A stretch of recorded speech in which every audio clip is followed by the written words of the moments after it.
बैठ के। सर, औज़ु बिल्लाहि मिनश शैतानिर रजीम, बिस्मिल्लाहिर रहमानिर रहीम। हम स्टार्ट करने जा रहे हैं accounting for non profit organisation. ठीक है, मैंने आपको सोल ट्रेडर पढ़ा दिया। ठीक है सर, हमने जब सोल ट्रेडर पढ़ लिया तो एक पार्टनर, एक कंपनी होती है सोल ट्रेडर। ठीक है सर, ये जो सोल ट्रेडर होता है इसके हमने फाइनेंशियल स्टेटमेंट सीखे। ठीक है सर, इसके फाइनेंशियल स्टेटमेंट्स तो सीख लिए, लेकिन सर, और सर ये क्या है सर, ये profit mode mode making business है। लेकिन सर, क्या मार्केट में ऐसे बिजनेसेस नहीं है जो कि नॉन प्रॉ जिनका ऑब्जेक्टिव प्रॉफिट मेकिंग ना हो? सर, कई एक बिजनेस ऐसे हैं। तो सर, हमें उसकी अकाउंटिंग जो सीखनी है वो हम सीखेंगे इस चैप्टर में, that is profit non profit organisation. ऐसे बिजनेसेस जिनका मोटिव प्रॉफिट नहीं है, ऐसे बिजनेसेस जिनका मोटिव प्रॉफिट नहीं है, इसको हम क्या कहते हैं? Non profit business.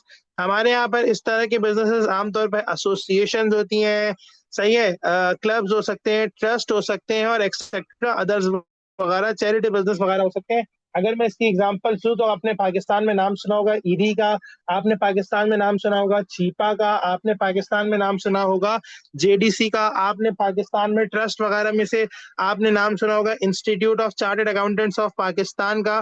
तो सर, ये institute of cost and management accountant of Pakistan का, सर ये सारी, ये सब क्या है सर? ये सब ट्रस्ट है, ट्रस्ट है। तो सर, इनके जो फाइनेंशियल स्टेटमेंट्स बनेंगे वो अलग तरीके से बनेंगे। कहते हैं ऐसी एंटिटी या ग्रुप जो कि बनाया जाए फॉर्म फॉर पब्लिक बेनिफिट, जो पब्लिक बेनिफिट के लिए बनाया जाए, rather than profit making business. तो सर, हम ऐसे बिजनेसेस के लिए क्या कहेंगे सर? हम ऐसे बिजनेस को कहेंगे कि ये नॉन प्रॉफिट ऑर्गेनाइजेशन है, एनपीओ है। यहां तक क्लियर है सारी बातें? अच्छा, देखिए, आमतौर पे जो ये जो नॉन प्रॉफिट ऑर्गेनाइजेशन है ना, ये कमाएगा प्रॉफिट, सही है, जाहिर है कुछ ना कुछ तो कमाएगा ना। तो सर, जो ये जब ये कमाएगा ना, तो ये कमाएगा सरप्लस, इसको हम क्या कहेंगे? सरप्लस, प्रॉफिट नहीं कहेंगे। और सर, ये जो कमाएगा ना सरप्लस, सर ये सरप्लस को डिस्ट्रीब्यूट नहीं करेगा अपने ट्रस्टी में, डिस्ट्रीब्यूट नहीं करेगा, बल्कि क्या करेगा? री इन्वेस्ट कर देगा। क्या करेगा सर? री इन्वेस्ट, दोबारा इन्वेस्ट कर देगा बिजनेस में, ताकि अपने उसमें क्या बोलते हैं, एनपीओ में, ताकि एनपीओ फर्दर ग्रो करे। ठीक है sir, forms of business. Sir, हमारे पास कितनी फॉर्म ऑफ बिजनेस है?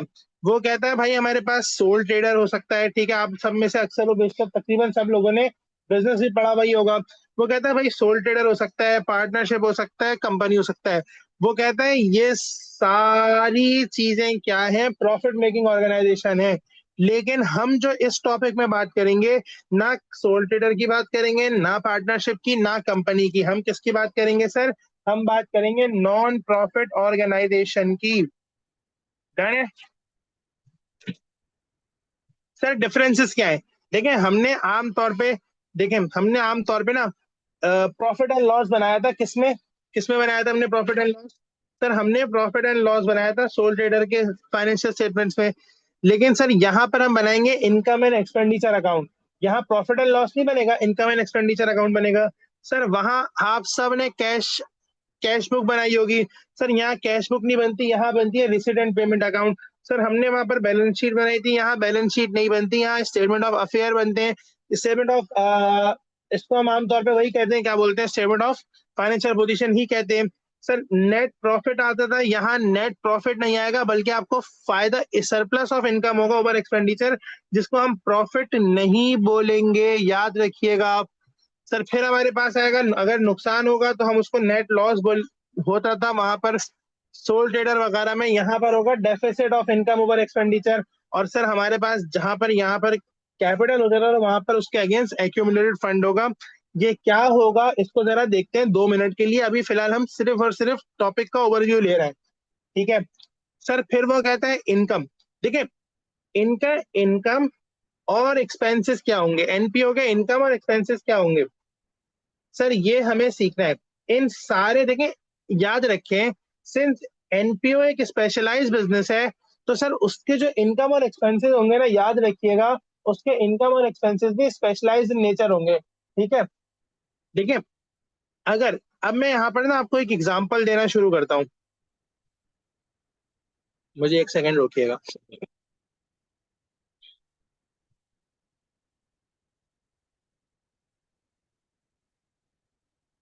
हाँ जी। सर आए। देखिए सर, एक एनपीओ है, अज्यूम करें। एक एनपीओ है, ठीक है। वो है, लेट से, एक वाटर पार्क है, या एक, आप कह लें, एसोसिएशन है, जिसको हम कह सकते हैं कि,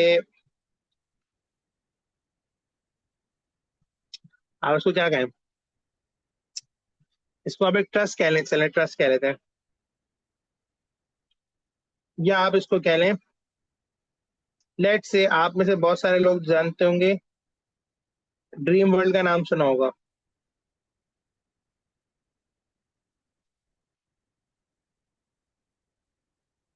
सर, अब आपको ये बात पता होनी चाहिए, या नहीं भी पता तो कोई मसला नहीं है। देखिए, आप लोग ना, इस एनपीओ का या इस ड्रीम वर्ल्ड का, ये एक टाइप ऑफ वाटर पार्क है, ठीक है, एक टाइप ऑफ पार्क है, या कह लें, ठीक है।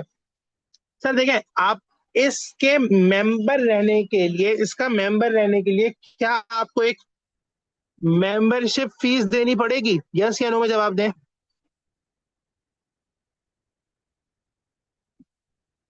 क्या आपको इसका मेंबर रहने के लिए एक मेंबरशिप फीस देनी पड़ेगी?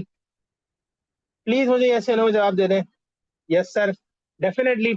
तो सर, ये जब आपको इसकी मेंबरशिप फीस देनी पड़ेगी, तो ये एनपीओ के लिए एक इनकम होगा या नहीं होगा?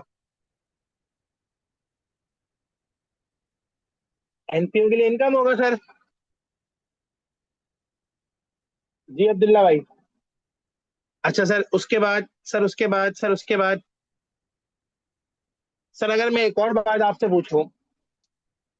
सर देखिए, आपके पास, अगर लेट से ड्रीम वर्ल्ड में उन्होंने एक कैफे खोला हुआ है, ठीक है। तो सर, अगर कैफे से प्रॉफिट आ रहा है, कैफे में प्रॉफिट हो रहा है, तो सर जो कैफे का प्रॉफिट है, कैफे का प्रॉफिट है, किसका प्रॉफिट? कैफे का।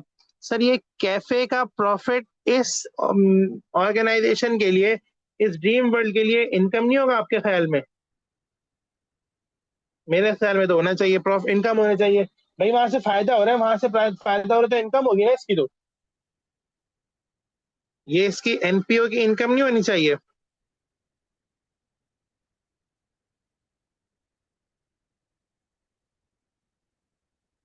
यस सर, डेफिनेटली एनपीओ की इनकम होगी। अच्छा सर, फिर सर मुझे एक बात और बताएं कि ये जो ड्रीम वर्ल्ड है, क्या ये कोई, इसको मैं एग्जांपल के तहत आपको बताता हूँ, यहाँ पर हमने लिखा था। हाँ सर, क्या ये कोई अगर एक इवेंट करा रहा है, लेट से कोई इवेंट कराता है, और सर उस इवेंट के टिकट्स सोल्ड होते हैं, तो सर क्या ये एनपीओ की इनकम है? सर ये भी एक एनपीओ की इनकम है। सर देन, सर उसके बाद सर उसके बाद एक और बात बताएं, सर उसके बाद एक और बात बताएं, कि सर अगर कोई फंड मिल गया, अगर कोई फंड मिला, या कोई डोनेशन मिली,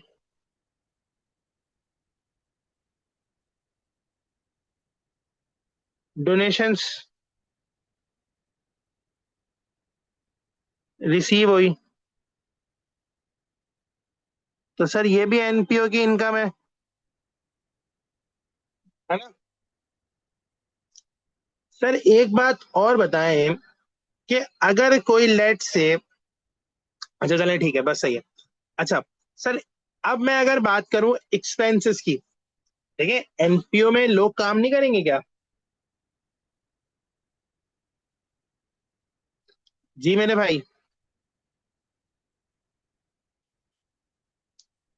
एनपीओ में लोग, पीपल एम्प्लॉयड होंगे,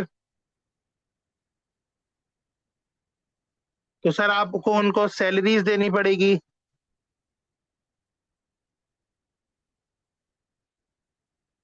या वेजेस देनी पड़ेगी, ठीक है। सर आपको और क्या देना पड़ेगा? सर इसके अलावा आपको एक और बात, जो हम सब यहाँ पर मोस्टली 90% लोग पढ़ के बैठे हुए हैं, सही है, एक और चीज। सर मैं इस इन दोनों को भी एग्जांपल के तहत बताता हूँ। सर मुझे बताएं, क्या एनपीओ के पास मशीन वगैरह होगी या नहीं होगी? मशीन होंगी उसके पास, एनपीओ के पास?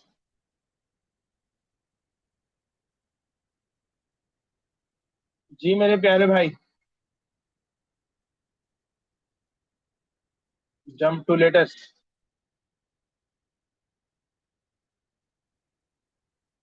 मे बी यस, प्रोबेबली होनी तो चाहिए। तो सर अगर मशीन होगी तो डेप्रिसिएशन एक्सपेंसेस वगैरह आएंगे।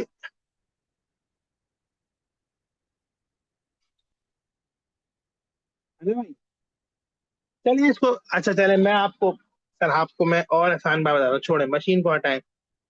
भाई फिक्स्ड एसेट होंगे।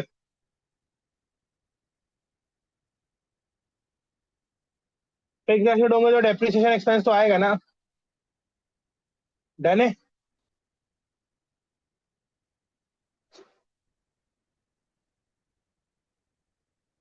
इसका मैं जवाब दूंगा बाद में, क्या एनपीओ को मशीनरी की जरूरत होती है, इसका एक रीजन होगा। बाद में बात करेंगे इसमें फुर्सत से, ठीक है। सर और,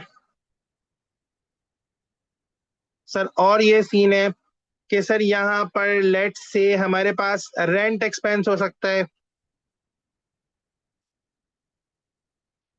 इलेक्ट्रिसिटी एक्सपेंस हो सकता है। सर और कुछ, कुछ भूल रहे हैं तो बताएं। सर अगर और कुछ आप लोगों को याद आ रहा है तो बताएं, मैं बताऊं और बताऊं। सर जो मेंबरशिप फीस मिलनी थी, एक और एग्जांपल देता हूँ ना अच्छी। सर आपको एक मेंबरशिप फी का रिसीवेबल था, मतलब मेंबरशिप फीस रिसीव करनी थी आपको, सही है। वो जो बंदा जिससे पैसे लेने थे वो बंदा बैंकरप्ट हो गया। कौन सा कॉन्सेप्ट आ रहा है, कुछ याद आ रहा है? बेड डेट एक्सपेंस,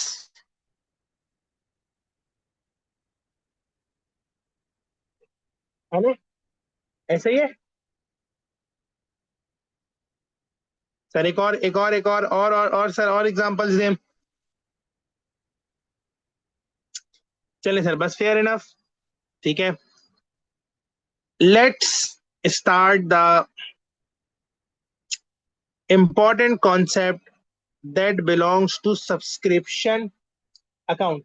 ये मैंने एक बेसिक अंडरस्टैंडिंग दी है इनकम और एक्सपेंडिचर की ऑफ एनपीओ। देखें मेरे भाई, याद रखें, you guys are in O levels, आपके लेवल पर बहुत मुश्किल टेस्ट नहीं होगा, बेसिक सी केसेस टेस्ट होंगे, ठीक है मेरे भाई। सर आप मुझे एक बात बताएं, आप में से कितने सारे लोग ऐसे हैं जिन्होंने प्रीपेड एक्रूड और एक्सपेंसेस और प्रीपेड इनकम के वाले लेक्चर्स में थे? तकरीबन सभी साथ थे मेरे, सारे भाई साथ थे ना उस दिन?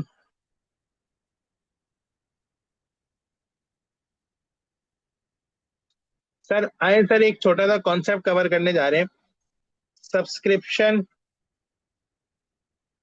का। ये मेंबरशिप फीस भी कहलाती है, जिसको हम सब्सक्रिप्शन भी कहते हैं।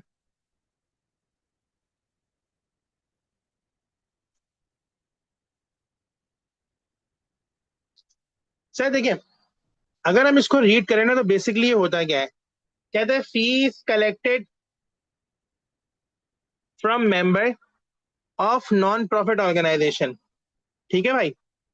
सर मसला पता है क्या होता है? मसला ये होता है कि मेरे पास ना, ये रहा साल, मान ले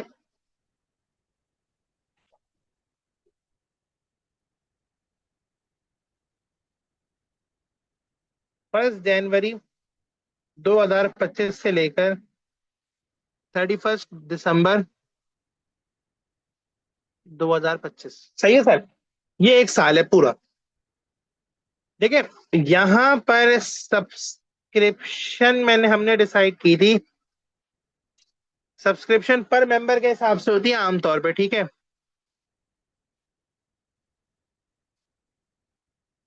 1000।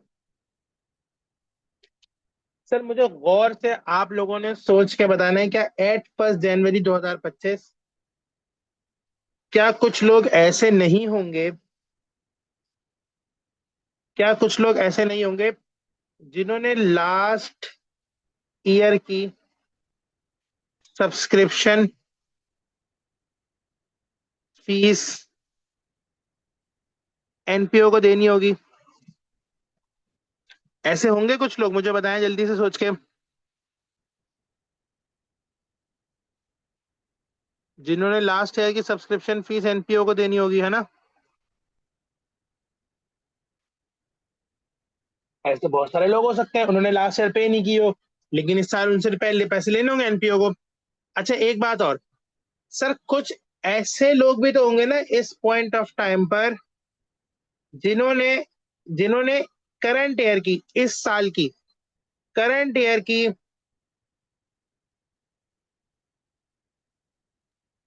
सब्सक्रिप्शन फी दे दी होगी।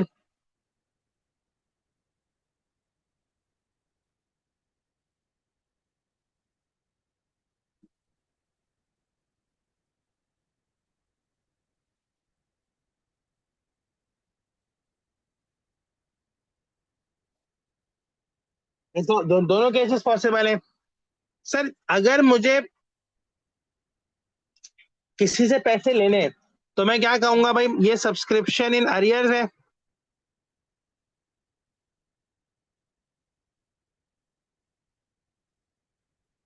सब्सक्रिप्शन, इसको सर यहाँ मिटा दें, यहाँ लिख दें। सर ये वाला केस कौन सा होगा?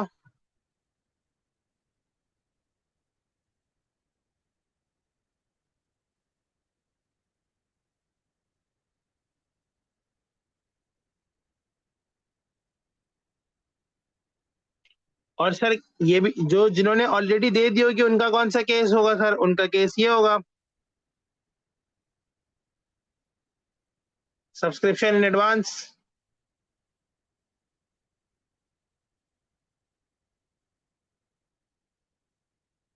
सर जो मैंने एडवांस में ले जिन्होंने एडवांस में दे दिए सर, वो मेरे लिए क्या है, एसेट है लायबिलिटी? अभी कल पढ़ाया है, अभी मैंने कल पढ़ाया है।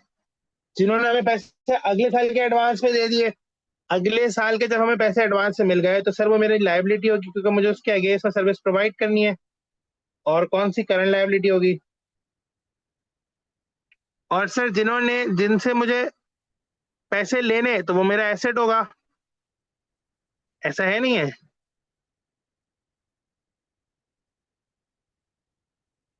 ये मेरा एसेट है। और कौन सा एसेट है? करंट एसेट है। ये बात समझ आती है? ये मैंने पूरा केस आप लोगों के सामने रख दिया। ये 1 जनवरी का केस है। Same is the case on 31 दिसंबर। कुछ लोग ऐसे होंगे जिन्होंने इस साल की पे नहीं करी होगी, कुछ लोग ऐसे होंगे जिन्होंने अगले साल की एडवांस में पे कर दी होगी। क्या ये पॉसिबिलिटी है? इस डेट पर भी तो सेम ही सीन होगा ना? इस डेट पर भी तो सेम सीन होगा। कुछ लोग ऐसे होंगे जिन्होंने लास्ट ईयर की ऑलरेडी पे कर दी होगी, कुछ लोग ऐसे होंगे जिन्होंने अगले साल की इस साल की पे ही नहीं करी होगी, कुछ लोगों ने अगले साल की भी पहले से पे कर दी होगी। सर अगर मैं आपको रीड कर रहा हूँ, देखिए एडवांस के कुछ लोग ऐसे होते हैं जिन्होंने एडवांस फी दे दी होती है। सर वो क्या केस बनता है? प्रीपेड वाला केस पढ़ाया था कल। कुछ लोग ओइंग में होते हैं, अरियर्स में होते हैं, जिनको देनी होती है प्रीपेड, जो कि ऑलरेडी हमें मिल चुकी है, लायबिलिटी होती है क्लब के लिए टू प्रोवाइड सर्विसेज, उनको फ्यूचर में सर्विस प्रोवाइड करनी है, क्लब के लिए लायबिलिटी। पेबल है, रिसीवेबल फ्रॉम मेंबर, एसेट होता है क्लब के लिए। सही है। अब कल मैंने आप लोगों को इनकम का अकाउंट सिखाया था कल इनकम का अकाउंट, बताएं जल्दी से बताएं।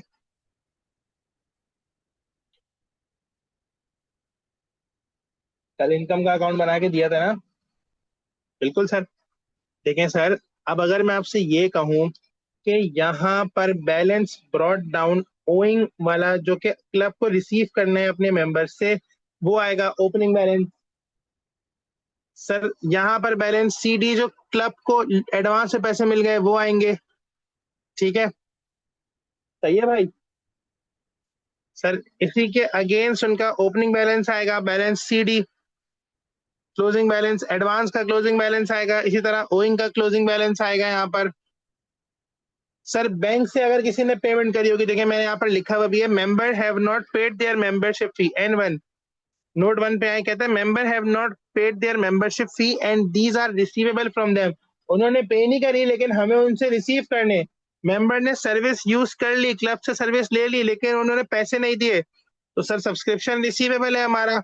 हमें हमने उसको रिकॉर्ड कर लिया, ओपनिंग में डाल दिया। इसी तरह मेंबर ने पे कर दी सब्सक्रिप्शन फी एडवांस में, हमें सर्विस प्रोवाइड करनी है, क्लब की लायबिलिटी है। ये रहा सर इसका ओपनिंग बैलेंस। फिर हमने सब्सक्रिप्शन रिसीव करी बैंक से, कितना amount, bank debit subscription in advance, sorry, ये रहा sir subscription income for the year members. कहाँ गया वो? अच्छा, वैसे बैंक से ये जो हमने पैसे रिसीव करे इसकी क्या एंट्री बनेगी? सब्सक्रिप्शन डेबिट और बैंक क्रेडिट। सॉरी, सॉरी भाई, सॉरी सॉरी सॉरी, माजरत माजरत। सर बैंक में पैसे आए, बैंक डेबिट, सब्सक्रिप्शन का अकाउंट क्रेडिट, सब्सक्रिप्शन का अकाउंट क्रेडिट, रेफरेंस तक गया बैंक का। ठीक है, अगर कोई बैड डेट है तो वो आपके सब्सक्रिप्शन के उसको कम करेगा, क्रेडिट हो जाएगा। और सर फिर हमारे पास जो बैलेंसिंग फिगर बनेगा वो इनकम एंड एक्सपेंडिचर अकाउंट के रेफरेंस से आएगा। सेम अकाउंट बिल्कुल बना हुआ है जो हमने कल सीखा था बनाकर लास्ट क्लास में, आपका that is prepaid and accrued में। सही है, क्लियर है? रुका हूं मैं, कुछ पूछना है तो पूछें ताकि मैं एक स्टेप और आगे बढ़ूं, अदरवाइज।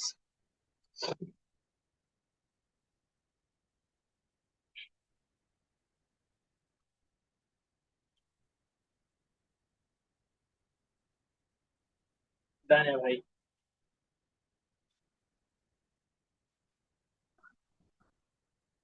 सर सवाल में ना वो आपसे सिर्फ पूछ ये रहा है कि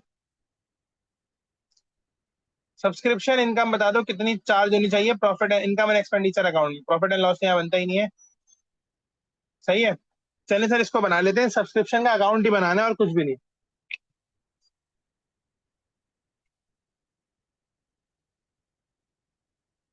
सब्सक्रिप्शन का अकाउंट बनाना है।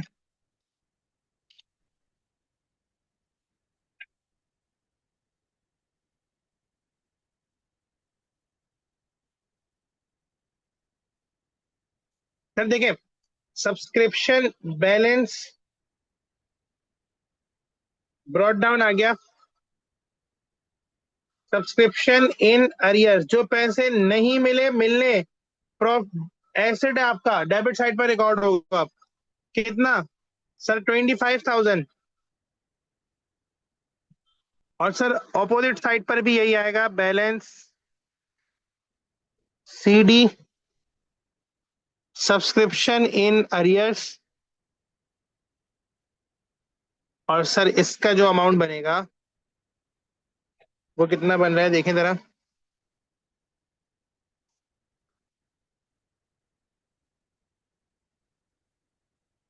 ये बन रहा है सर हमारे पास अप्रोक्सीमेटली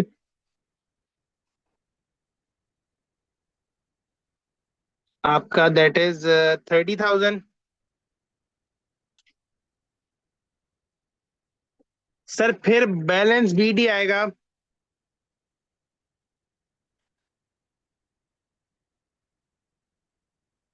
सब्सक्रिप्शन इन एडवांस, जो पैसे एडवांस से मिल गए उसके अगेंस्ट अभी सर्विस प्रोवाइड करनी है 10,000।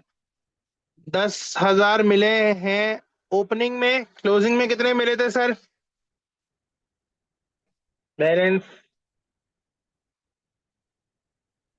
Subscription in advance. सर ये कितने मिले थे सर? ये मिले थे 18,000 रुपए। ठीक है, आपसे वो कहता है कि कंपनी को 15 मिलियन, 1.5 मिलियन रिसीव हुआ है सब्सक्रिप्शन इनकम। एंट्री क्या बनाई होगी? देखिए बैंक को डेबिट किया होगा, राइट? और सब्सक्रिप्शन इनकम को क्रेडिट किया होगा, सब्सक्रिप्शन के अकाउंट को क्रेडिट किया होगा 1.5 बिलियन से। सर आप भी कर दें, सब्सक्रिप्शन के अकाउंट को क्रेडिट कर दें, रेफरेंस लगा दें बैंक का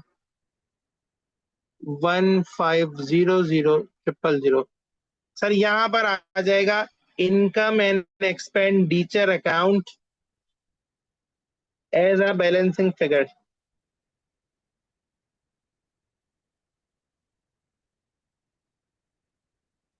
एज अ बैलेंसिंग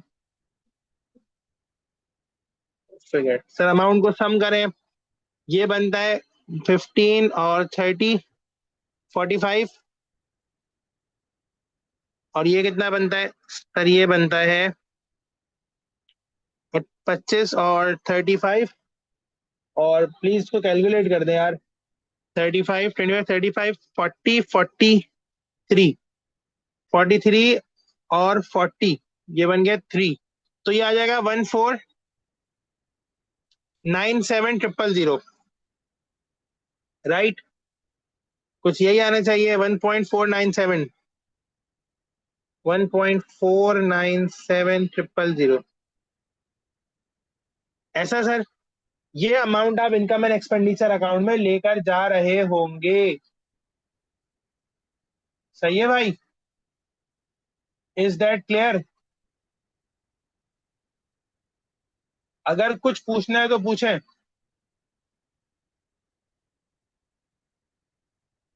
सर यहाँ पर मेरा सब्सक्रिप्शन का अकाउंट का कॉन्सेप्ट खत्म हो गया। इसी हद तक का सवाल आता है, इससे कोई मुश्किल सवाल पेपर में नहीं आता, बस यही सवाल आता है। ठीक है सर। अच्छा, इसके बाद सर ग्रांट एंड डोनेशन। देखिए इतना ना डिटेल में कॉन्सेप्ट नहीं है, बस आपको याद रखना है कि यार अगर कोई डोनेशन ऐसी होगी, अगर कोई ग्रांट ऐसी होगी जिस पर ना रिस्ट्रिक्शन लगी हुई होगी कि यार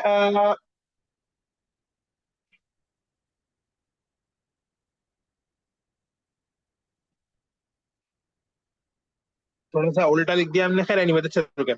देखिए अगर कोई डोनेशन ऐसी होगी, लेट से वो कहता है हमने डोनेशन दी फॉर लेट से फॉर स्पेसिफिक पर्पस,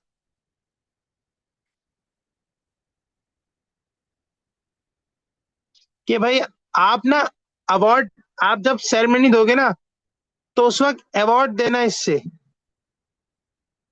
इस डोनेशन से अवार्ड देना, इसके अलावा और कुछ भी नहीं दे सकते। ये कहलाएगा स्पेसिफिक डोनेशन, जनरल डोनेशन नहीं, स्पेसिफिक डोनेशन। ठीक है भाई? अच्छा, स्पेसिफिक डोनेशन क्या होता है सर? कि वो ना आपको एक कर देता है कि भाई ये रिस्ट्रिक्शन है। जनरल डोनेशन क्या होती है सर? जनरल डोनेशन होती है नॉर्मल डोनेशन, ये लो पैसे पकड़ो। सर अगर जनरल डोनेशन होगी तो डायरेक्ट इनकम एंड एक्सपेंडिचर में एज इनकम दिखा देंगे। लेकिन अगर स्पेसिफिक डोनेशन होगी तो सर हम उसको ना कैपिटल रिसिप्ट दिखाएंगे, जब लेकर जाना होगा प्रॉफिट में, जब लेकर जाएंगे, अभी नहीं लेके जाएंगे, अभी कैपिटल रिसिप्ट शो करा देंगे। कहता है if the purpose of donation is specifically stated, अगर पर्पस आपको लिखा हुआ दिखे तो आप क्या करना है, इसको कैपिटल रिसिप्ट बना देना, इसको कैपिटल रिसिप्ट ट्रीट करना। And are shown as special funds accumulated fund में। एक्यूमुलेटेड फंड क्या होता है बताऊंगा बाद में जाकर। However, if these amount are not received with specific purpose, अगर स्पेसिफिक पर्पस में ना दी जाए तो ये रेवेन्यू रिसिट है, इनकम एंड एक्सपेंडिचर में डालोगे। अच्छा आपके साथ केस क्या है सर? आपके पेपर में सिर्फ एक ही टाइप की डोनेशन आती है जिसको जनरल डोनेशन कहते हैं। तो आपने क्या करना है, जब भी डोनेशन देखनी है सवाल में लिखी हुई होगी जनरल, लिखी एक दफा नजर मार लीजिएगा, जनरली लिखी हुई है ना। जो डोनेशन सवाल में लिखी हुई होगी आपने सिर्फ उसको देखनी है और उसको अपने P&L में, इनकम एंड एक्सपेंडिचर अकाउंट में एज एन इनकम लेके चले जाना है, बस दैट्स इट, इतना काम करना है आपने। ठीक है? समझ आ गई बात? सर फिर तीसरा कॉन्सेप्ट है गिफ्ट। देखिए अगर गिफ्ट है, मतलब अगर गिफ्ट में एसेट दिया हुआ है, फिर समझ लीजिएगा कॉन्सेप्ट। अगर गिफ्ट में एसेट दिया हुआ है तो सर वो एसेट की अगर वैल्यू आइडेंटिफाइबल है, यानी कि आप वैल्यू निकाल सकते हैं, तो वैल्यू निकालिएगा और उसको अपने एसेट में डाल दीजिएगा, लिस्टेड एज एन एसेट एक सर्टेन अमाउंट से। ठीक है? और अगर सर पैसों में गिफ्ट दिया तो ये इनकम एंड एक्सपेंडिचर अकाउंट में जाएगा एज एन इनकम। दोबारा, अगर एसेट दिया हुआ है, अगर गिफ्ट में एसेट आया तो एसेट बैलेंस शीट में चले जाएगा एज एन एसेट। लेकिन अगर गिफ्ट पैसों की सूरत में आया, प्रॉफिट मॉनिटरी टर्म्स में आया, पैसों के टर्म में आया, पैसे 100 रुपए है, 200 रुपए है, 500 रुपए है, 1 लाख रुपए गिफ्ट आए, तो वो इनकम बन जाएगा एनपीओ का। ठीक है। उसके बाद सर हमारे पास है लाइफ मेंबरशिप फी, ये बता दूंगा, आपके पेपर में आता नहीं है। इसके बाद हमें एक छोटा सा पांचवा कॉन्सेप्ट शुरू करना है, that is profit from trading account. ये कॉन्सेप्ट शुरू करते हैं जल्दी से। ओहो।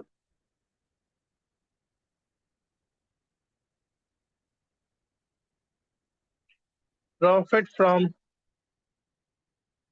Trading account of NPO. सही है सर। ये शुरू करते हैं टॉपिक, बिस्मिल्लाह करते हैं। आए जरा इसको देखते हैं इसमें क्या करना है।